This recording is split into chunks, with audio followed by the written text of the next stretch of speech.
चैत्र नवरात्रि में आपकी हथेली बताएगी किस देवी की विशेष कृपा है। जब चैत्र नवरात्रि शुरू होती है तो केवल मंदिरों में ही नहीं, हमारी हथेली में भी शक्ति जागृत होती है। 9 दिनों तक मां दुर्गा के 9 रूप विशेष ऊर्जा लेकर आते हैं और हस्तरेखा शास्त्र के अनुसार इन दिनों आपकी हथेली की रेखाएं भी संकेत देती हैं कि किस देवी की कृपा आप पर विशेष रूप से बरस रही है। पहला संकेत, जीवन रेखा। अगर आपकी जीवन रेखा गहरी, लंबी और स्पष्ट है तो यह दर्शाता है कि आप पर शक्ति और सुरक्षा का आशीर्वाद है। ऐसे लोगों को कठिन समय में भी अदृश्य संरक्षण मिलता है। नवरात्रि में दीपक जलाकर मां से स्वास्थ्य और साहस की प्रार्थना करें, मनोकामना पूर्ण हो सकती है। दूसरा संकेत, भाग्य रेखा।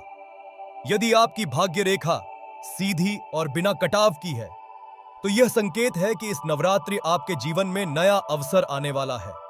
रुके हुए कार्य पूरे हो सकते हैं। विशेष रूप से अष्टमी या नवमी के दिन पूजा करने से लाभ बढ़ता है। तीसरा संकेत, हृदय रेखा। अगर आपकी हृदय रेखा साफ और ऊपर की ओर मुड़ी हुई है तो यह दर्शाता है कि आप भावनात्मक रूप से मजबूत हैं। इस नवरात्रि में रिश्तों में मधुरता और प्रेम बढ़ने के योग्य है। किसी से मनमुटाव है तो इन 9 दिनों में सुलह करने का प्रयास करें।